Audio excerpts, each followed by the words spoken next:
서울 외곽 오래된 아파트 단지의 새벽은 언제나 고요합니다. 가로등 불빛만이 길게 늘어져 있고 바람이 스치면 낙엽이 바닥을 긁어요. 그 정막 속에서 제일 먼저 불이 켜지는 곳, 바로 백일동 경비실입니다. 그곳에 김도연 씨가 있습니다. 올해 62, 은퇴 후 다시 일을 시작한 사람이지요. 그는 새벽 4시 반이면 늘 같은 자리에서 커피포트를 올리고 낡은 청소 도구를 꺼냅니다. 작은 경비실 안은 전기 히터가 돌아가며 웅웅거리고 책상 위에는 오래된 달력이 걸려 있습니다. 빨간 동그라미가 여러 개 그려져 있지만 그건 휴일이 아니라 택배 많은 날 표시예요. 도연 씨는 항상 먼저 인사합니다. 좋은 아침이에요. 누군가 들어오면 그렇게 말하죠. 하지만 대답은 잘 돌아오지 않습니다. 그는 그저 웃으며 고개를 숙이고 다시 바닥을 쓸기 시작합니다. 그의 손에는 오래된 상처 자국이 남아 있습니다. 버스 운전사로 일할 때 생긴 흔적이죠. 저기요, 기사님. 빨리 출발해요. 사람들의 불평, 혼잡한 도로, 늘어진 근무 시간. 그렇게 30년을 달렸습니다. 손은 거칠어졌지만 마음만은 다정했던 사람이에요. 퇴직 후 집에서 쉼을 얻으려 했지만 얼마 가지 못했어요. 막내딸이 결혼을 앞두고 있고 생활비도 빠듯했습니다. 아버지, 이제 좀 쉬세요. 딸의 말에 그는 미소 지었지만 속으로는 생각했습니다. 쉬면 뭐하나 손이 놀면 마음이 불안한데. 그래서 시작한 일이 경비일이었습니다. 몸은 고되지만 사람들 얼굴 보며 인사할 수 있는 게 좋지요. 그는 늘 그렇게 말했습니다. 하지만 현실은 생각보다 차가웠습니다. 출근길 주민 중에는 인사를 받아주는 사람보다 모른 척 지나치는 사람이 더 많았습니다. 도연 씨는 괜히 모자를 만지작거리며 머쓱하게 웃었죠. 괜찮아요. 다들 바쁘니까. 그의 목소리는 조용했지만 그 속엔 작은 외로움이 숨어 있었습니다. 아파트 단지는 새벽마다 살아 움직입니다. 택배 차량이 들어오고 청소 아줌마들이 빗자루를 들고 지나갑니다. 경비실 창문 밖으로는 한겨울에 찬 공기가 흘러 들어오고 커피 향이 은은히 번집니다. 그는 그 향기에 잠시 위안을 얻습니다. 작은 종이컵 하나로 하루를 버티는 거죠. 도연 씨의 하루는 반복 같지만 매일 다릅니다. 어제는 쓰레기 분리수거장에서 주민과 말다툼이 있었고 그저께는 엘리베이터 고장으로 한참 뛰어다녔습니다. 아저씨, 빨리 좀요. 누군가 그렇게 말하면 그는 허리를 펴지도 못한 채 달려갑니다. 네, 바로 가요. 숨이 차도 얼굴에는 미소가 남아 있습니다. 그 미소는 오래된 습관이죠. 하지만 요즘 들어 그는 조금 지쳐 보입니다. 무릎이 시큰거리고 눈빛이 잔잔하게 흐려졌어요. 이 나이에 일할 수 있다는 게 감사한 일이지요. 그는 여전히 긍정적인 말로 하루를 마감하지만 그 말 뒤에는 조용한 한숨이 따라붙습니다. 아침 7시가 되면 출근 차량이 몰려듭니다. 검은색 세단들이 줄지어 들어오고 문을 열어주며 인사하는 그의 목소리가 이어집니다. 좋은 하루 되세요. 그러나 일부 사람들은 차창을 내리지도 않은 채 지나가 버립니다. 그럴 때마다 그의 손끝이 잠시 멈춥니다. 이 일도 결국 사람을 상대하는 일이구나. 그는 마음속으로 그렇게 되뇌며 다시 리모컨을 눌러 문을 엽니다. 그날 아침 1202호 박진수 씨의 차가 들어왔습니다. 검은 외제차, 번쩍이는 번호판, 창문이 스르륵 내려가며 낮은 목소리가 들렸습니다. 경비 아저씨, 문 좀 빨리 열어요. 시간 없어요. 도연 씨는 잠시 그 얼굴을 바라봤습니다. 차가운 눈빛, 피곤한 표정. 네, 바로 열어요. 그는 버튼을 눌렀지만 마음 한구석이 서늘했습니다. 차가 들어가고 나서 그는 창문 밖을 바라봤습니다. 햇살이 아파트 외벽을 비추며 천천히 내려앉고 있었죠. 저 사람도 나처럼 하루를 버티는 건가 아니면 나를 그냥 벽처럼 보는 걸까? 그는 고개를 저으며 빗자루를 들었습니다. 그의 뒷모습에는 묵묵함과 체념이 섞여 있었습니다. 점심 무렵 관리소장이 경비실로 들어왔습니다. 도연 씨, 이번 주 토요일에 행사 있어요. 국회의원 한 분이 오신다네요. 아파트 환경 개선 기념식이라나. 아, 그래요? 그럼 청소 좀 더 신경 써야겠네요. 그렇죠. 언론도 온다니까. 소장은 말끝을 흐리며 나갔습니다. 도연 씨는 잠시 멈춰 섰습니다. 국회의원이라 우리 같은 사람 눈엔 먼 세상 사람들이지. 그는 조용히 웃으며 다시 자리로 돌아갔습니다. 그날 저녁 경비실 밖에는 겨울바람이 불었습니다. 가로등 아래 낙엽이 빙글빙글 돌고 멀리서 아이들의 웃음소리가 들렸습니다. 그는 그 소리를 들으며 잠시 생각했습니다. 그래도 이런 소리가 있는 게 좋네요. 사람이 사는 곳 같아요. 그는 작은 난로 위에 손을 올렸습니다.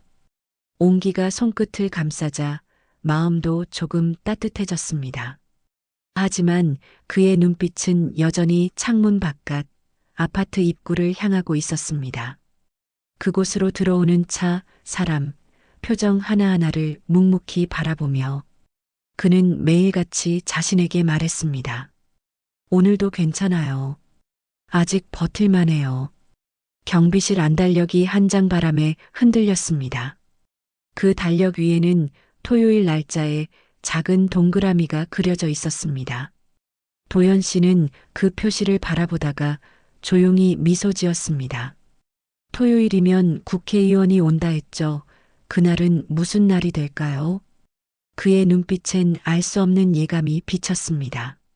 무겁지도 가볍지도 않은 그 예감은 바람처럼 스며들어 조용히 다음 이야기를 예고하고 있었어요. 그리고 그 새벽 경비실의 불빛은 또다시 어둠 속에서 천천히 흔들렸습니다. 아침 공기가 차가웠습니다. 이른 출근길, 박만수 씨는 경비실 앞 의자를 닦으며 조용히 숨을 고르고 있었어요. 어제와 다르지 않은 하루의 시작이었지만 마음속은 유난히 불편했습니다. 어제 그 주민의 싸늘한 말투와 눈빛이 자꾸만 떠올랐기 때문이죠. 경비 아저씨, 저 택배 좀 대신 받아줘요. 어차피 할 일도 없잖아요.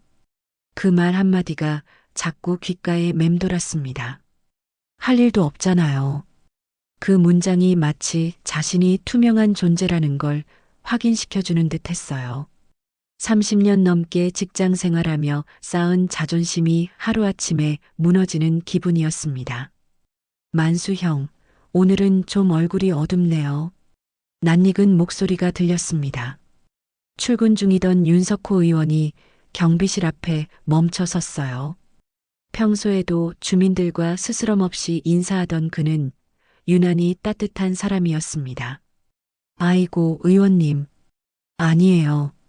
그냥 날씨가 좀 쌀쌀해서요. 만수 씨는 억지로 웃으며 말을 돌렸습니다. 석호 의원은 잠시 그를 바라보다가 조용히 말했어요. 제가 보기엔 날씨 탓이 아닌 것 같은데요. 그 한마디에 만수 씨의 눈이 잠시 흔들렸습니다. 평생 타인의 시선 앞에서는 감정을 숨겨야 한다고 배워왔지만 그 순간만큼은 어깨가 무겁게 내려앉았죠. 의원님, 그냥 가끔은 제가 너무 작게 느껴질 때가 있어요. 사람들이 저를 봐도 안 보이는 것처럼 지나가요. 작게 느껴진다는 건 아직 마음속에 크고 단단한 게 있다는 뜻이에요. 그런 사람은 금방 일어섭니다. 석호 의원의 말은 위로 같았지만 동시에 책임처럼 느껴졌습니다. 그는 늘 당신 같은 분이 이 사회를 지탱합니다라고 말하곤 했죠. 그러나 현실은 그 말처럼 따뜻하지 않았습니다. 그날 오후 엘리베이터 앞에서 또다시 그 주민을 마주쳤습니다. 비싼 정장을 입은 중년 남자는 눈길조차 주지 않았습니다. 아, 거기 좀 비켜요. 시간 없어요. 무심한 말투에 만수 씨의 손이 잠시 멈췄습니다. 아, 예, 죄송합니다. 엘리베이터 문이 닫히자 그는 천천히 자신의 이름표를 내려다보았어요. 경비원 박만수.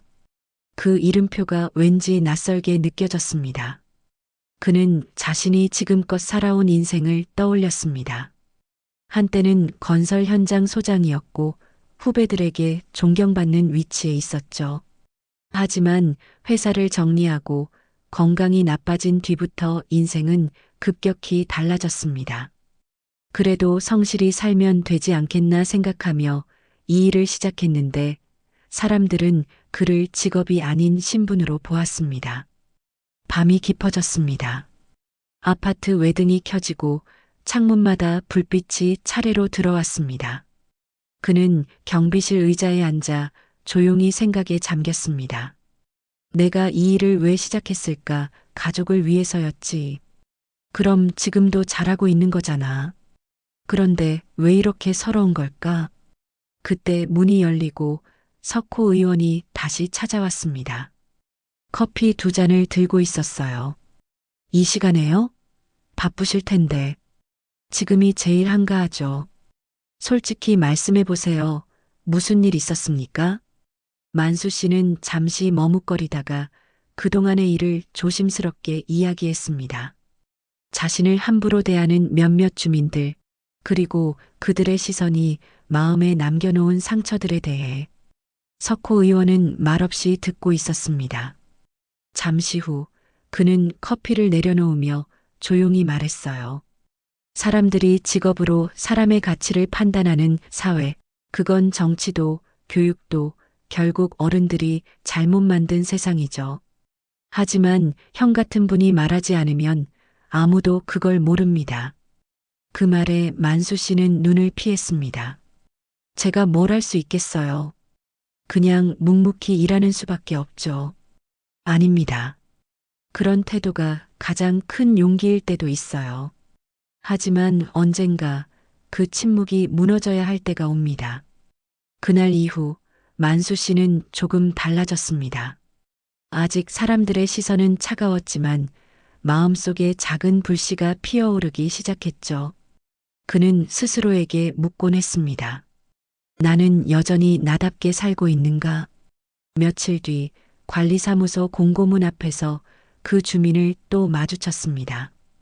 이번에는 무시하지 않았습니다. 그저 조용히 눈을 마주쳤죠. 그 짧은 순간 주민의 표정이 어색하게 굳었습니다. 그는 그때 처음으로 느꼈습니다. 작은 존엄도 지키려면 마음부터 바로 세워야 한다는 걸요. 그날 밤 경비실 창밖에는 가을비가 내리고 있었습니다. 그는 빗소리를 들으며 조용히 결심했습니다. 그래, 더 이상 숨지 말자. 나도 내 자리에서 할 말을 하자. 그 결심은 작았지만 오래된 어둠 속에 켜진 첫 불빛 같았습니다. 그리고 그 불빛은 곧 다가올 변화의 전조처럼 아파트 단지를 비추고 있었죠. 가을비가 멎은 뒤 공기가 한결 차가워졌습니다. 박만수 씨는 새벽 근무를 마치고 경비실 밖을 쓸고 있었어요.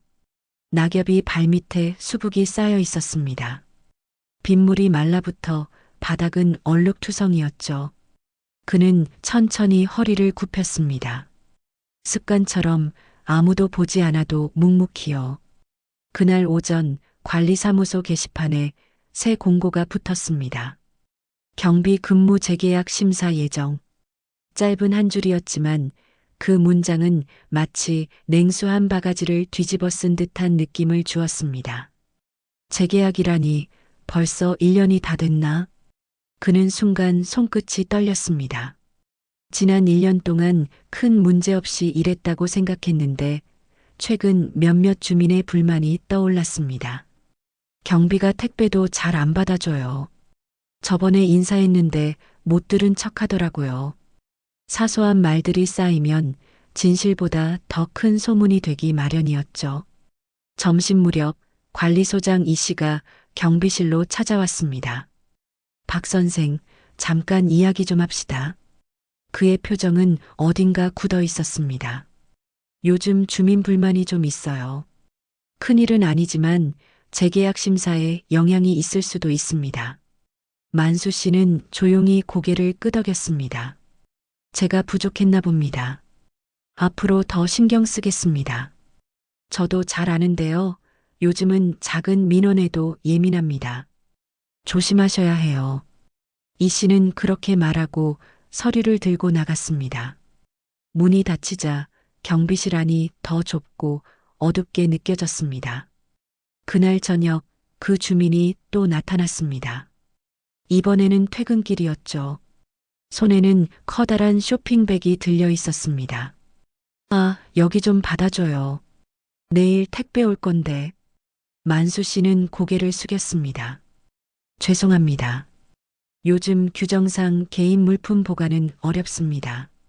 아니, 며칠 전에 다른 경비는 받아줬는데 왜요? 일하기 싫은 거예요? 목소리가 커졌습니다. 지나가던 주민 몇 명이 돌아봤습니다. 만수 씨는 당황했지만 굳이 변명하지 않았습니다. 죄송합니다. 규정이 바뀌어서요. 규정이 바뀌든 말든 태도가 문제잖아요. 그는 헛웃음을 지으며 돌아섰습니다. 그 장면을 본 사람들은 아무 말 없이 지나쳤습니다.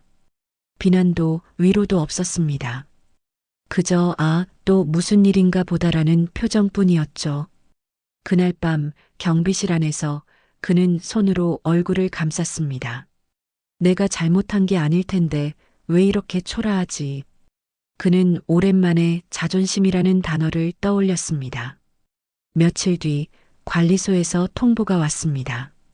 재계약 보류, 일부 주민 민원으로 경고 조치. 그는 종이를 받아들고 아무 말도 하지 못했습니다. 가슴이 쿵 하고 내려앉았습니다. 이 나이에 다른 데 가서 일이라도 할 수 있을까? 집에선 아내가 늘 몸 상하지 말고 그냥 그만두라고 했지만 그는 자신이 일을 놓는 순간 무너질 것 같았습니다. 그날 저녁 석호 의원이 찾아왔습니다. 형, 무슨 일 있습니까? 만수 씨는 고개를 숙이며 서류를 내밀었습니다. 그냥 민원 좀 있었나 봐요. 재계약이 보류됐대요. 민원이라니요. 이유가 뭐래요? 글쎄요. 말투가 불친절했다나 뭐라나 그냥 그런 거죠. 석호 의원은 한참 동안 아무 말이 없었습니다.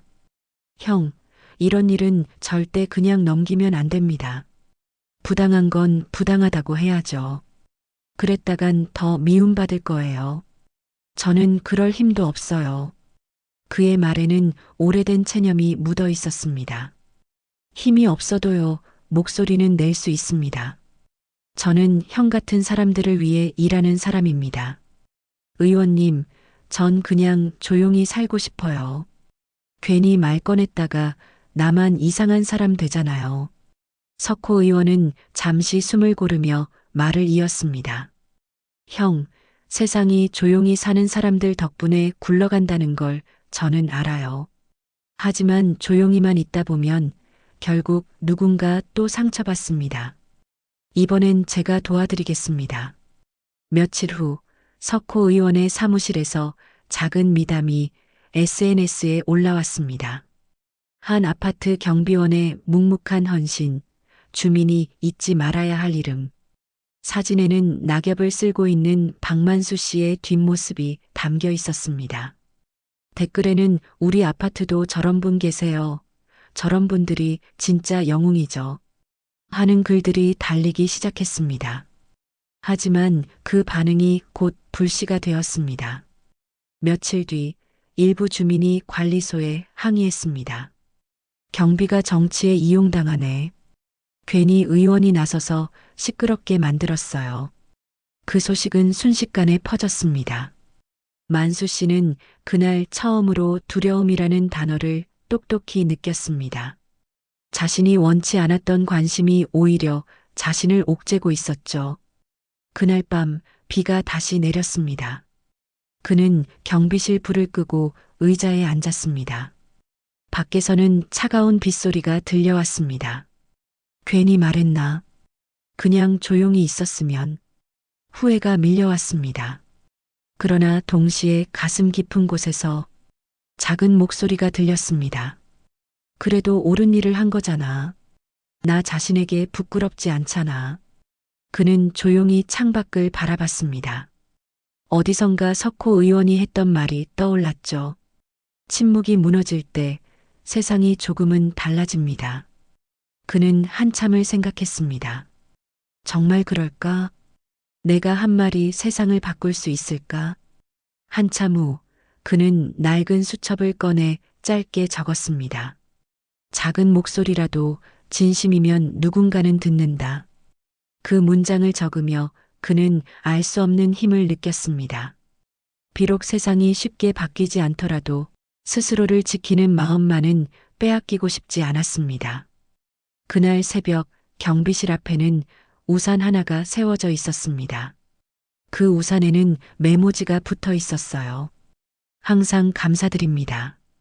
따뜻한 밤 되세요. 서툰 글씨체였지만 그 한 줄이 모든 피로를 녹여주었습니다. 그는 조용히 미소 지었습니다. 그래, 세상엔 아직 좋은 사람도 있지.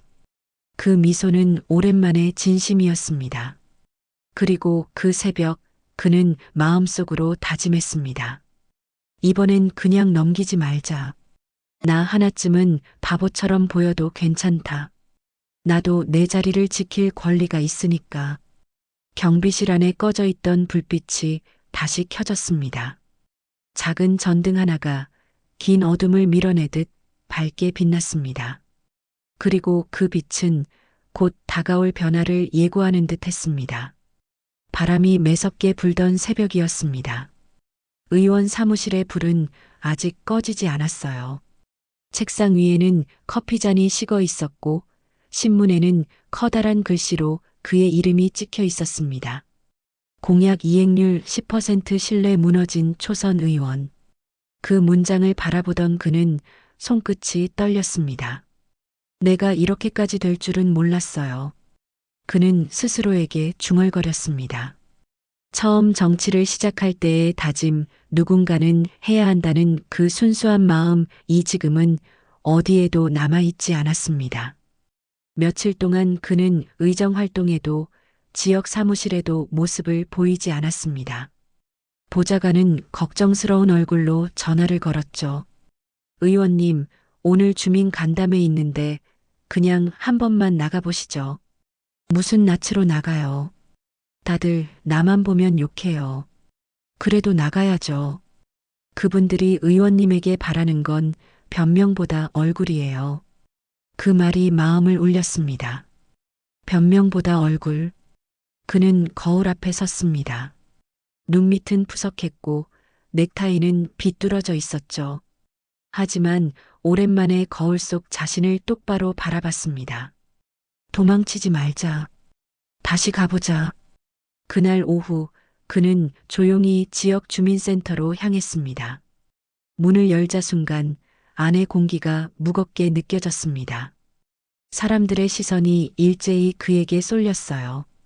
속삭임이 들렸습니다. 이제 와서 왜 왔대? 사진 찍으러 왔겠지 뭐. 그는 숨을 고르며 앞으로 나섰습니다. 제가 요즘 얼굴 못 비췄죠. 솔직히 말씀드리면 자신이 없었습니다. 약속을 지키지 못한 제 자신이 부끄러웠어요. 순간 방안이 고요해졌습니다. 그는 계속 말했습니다. 그런데 생각해 봤습니다. 약속이 무너져도 사람은 남아야 한다고요. 다시 시작해 보려 합니다. 저 혼자 잘못한 일은 저 혼자 바로잡겠습니다.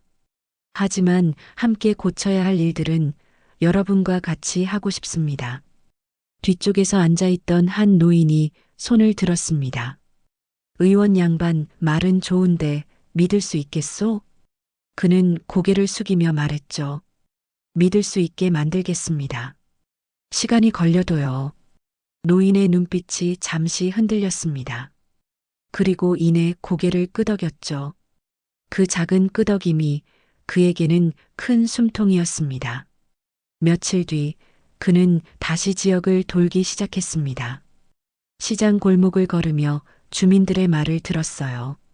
의원님, 저 골목길 가로등 아직도 고장났어요. 예, 이번엔 제가 직접 확인하고 고칠게요.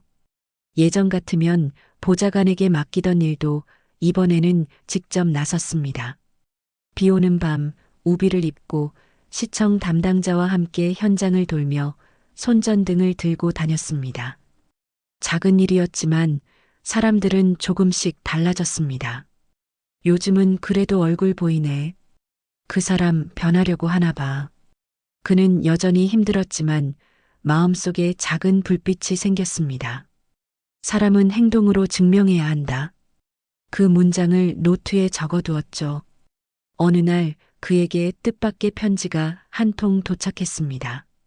봉투엔 서툰 글씨로 의원님께라고 적혀 있었습니다. 열어보니 짧은 글이 담겨 있었어요. 지난번 시장에서 싸늘하게 했던 거 미안해요. 그래도 변하려고 노력하는 모습 보니까 다시 응원하고 싶어졌어요.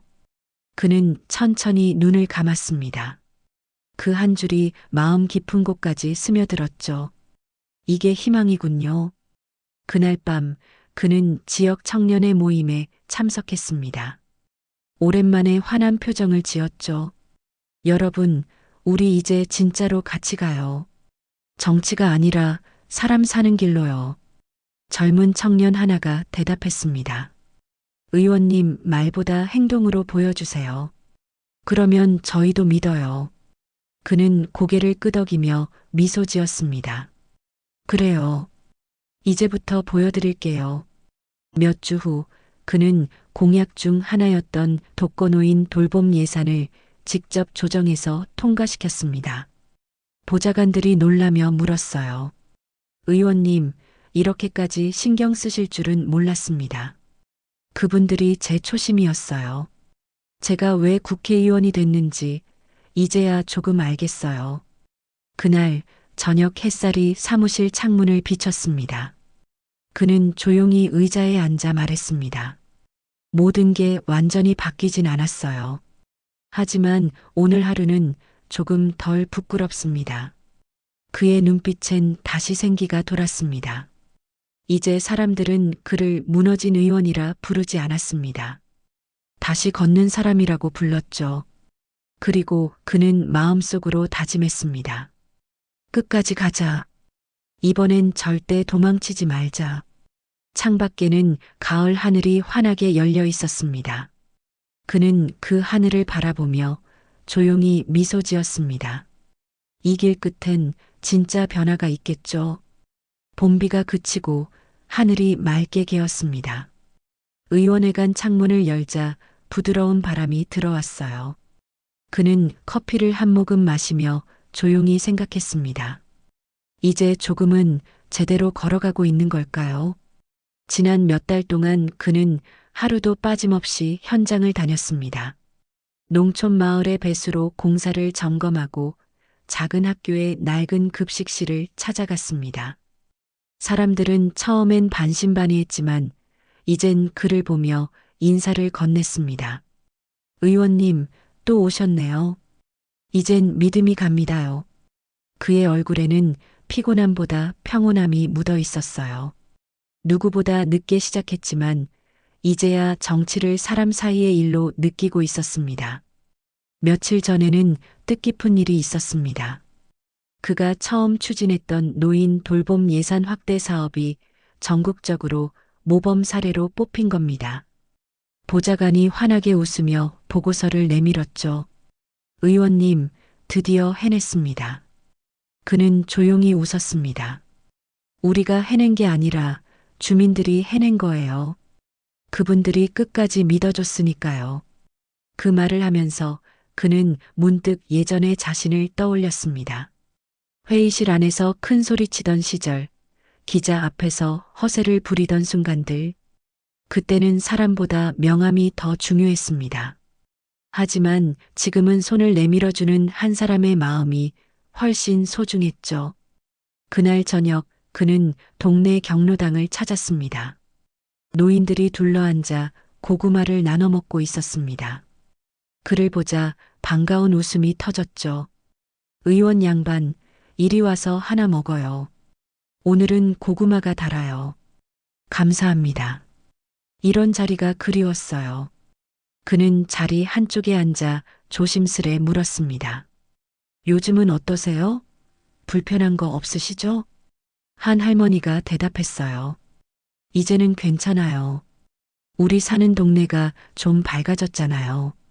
예전엔 불 켜달라, 길 좀 닦아달라 말해도 아무도 안 왔는데 요즘은 다들 얼굴이라도 내밀어요. 그는 눈시울이 뜨거워졌습니다. 그게 다 여러분 덕분이에요. 제가 배운 게 있다면 사람은 믿을 때 바뀐다는 거예요. 며칠 뒤 그는 국회 본회의장 단상에 섰습니다. 처음으로 준비된 원고 없이 말했습니다. 저는 이제야 알았습니다. 정치는 숫자가 아니라 사람이 만든다는 걸요. 저는 실패했습니다. 하지만 그 실패 덕분에 배웠습니다. 다시는 약속을 쉽게 하지 않겠습니다. 대신 끝까지 지키겠습니다. 조용하던 회의장이 박수로 채워졌습니다. 그는 고개를 숙이며 눈을 감았습니다. 그 순간 그가 걸어온 길이 스쳐갔습니다. 비난받던 시간, 외로웠던 새벽, 그리고 손 내밀어준 사람들. 그 모든 것이 지금의 자신을 만든 거였죠. 그날 밤 그는 집에 돌아왔습니다. 거실에는 불이 켜져 있었고 아내가 따뜻한 국을 끓이고 있었습니다. 오늘 뉴스 봤어요. 고생 많았죠? 당신 덕분이에요. 나보다 더 오래 버텼잖아요. 그녀는 미소를 지으며 말했습니다. 이제 좀 사람다운 정치인 같아요. 그는 웃으며 고개를 끄덕였습니다. 이제야 나도 그렇게 느껴요. 잠시 후 딸에게서 문자가 왔습니다. 아빠, 오늘 연설 봤어요. 예전보다 훨씬 따뜻해 보였어요. 나도 아빠처럼 누군가를 돕는 사람이 되고 싶어요. 그는 휴대폰을 꼭 쥐었습니다. 그 한 줄이 눈물처럼 마음속으로 흘러들었어요. 며칠 후 그는 한 기자의 인터뷰를 받았습니다. 의원님, 요즘 가장 큰 보람은 뭔가요? 그는 잠시 생각하다가 답했습니다. 사람들이 다시 제 이름을 불러준다는 겁니다. 비난이 아니라 믿음으로요. 앞으로의 목표는요? 그는 천천히 웃으며 말했죠. 약속을 하나 더 지키는 겁니다. 그게 제 인생 마지막 임무일지도 모르겠어요. 봄 햇살이 비치는 거리. 그는 작은 버스 정류장에 앉아 있었습니다. 옆자리엔 시장에서 마주친 할아버지가 앉아 있었죠. 의원 양반, 이제 진짜 사람 냄새 납니다. 그는 웃으며 대답했습니다. 그렇게 말씀해 주시니 이제 좀 살 것 같아요. 버스가 도착하자 그는 자리에서 일어나 말했습니다. 저는 아직 배워가는 중입니다. 하지만 이제는 두렵지 않아요. 사람을 믿으니까요.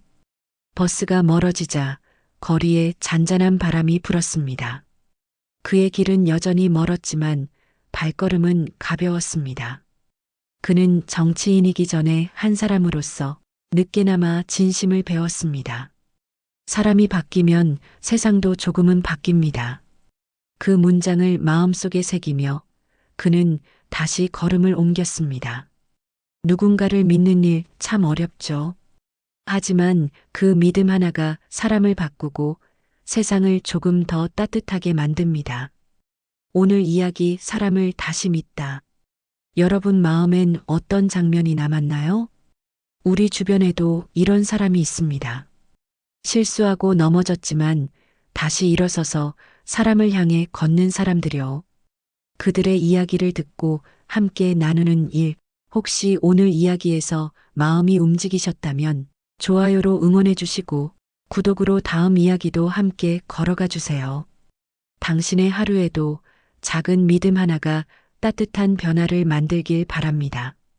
우리의 인생은 다 다르지만 결국 서로에게 닿아 있습니다. 이곳은 우리 인생 사이입니다. 다음 이야기에서 다시 만나요.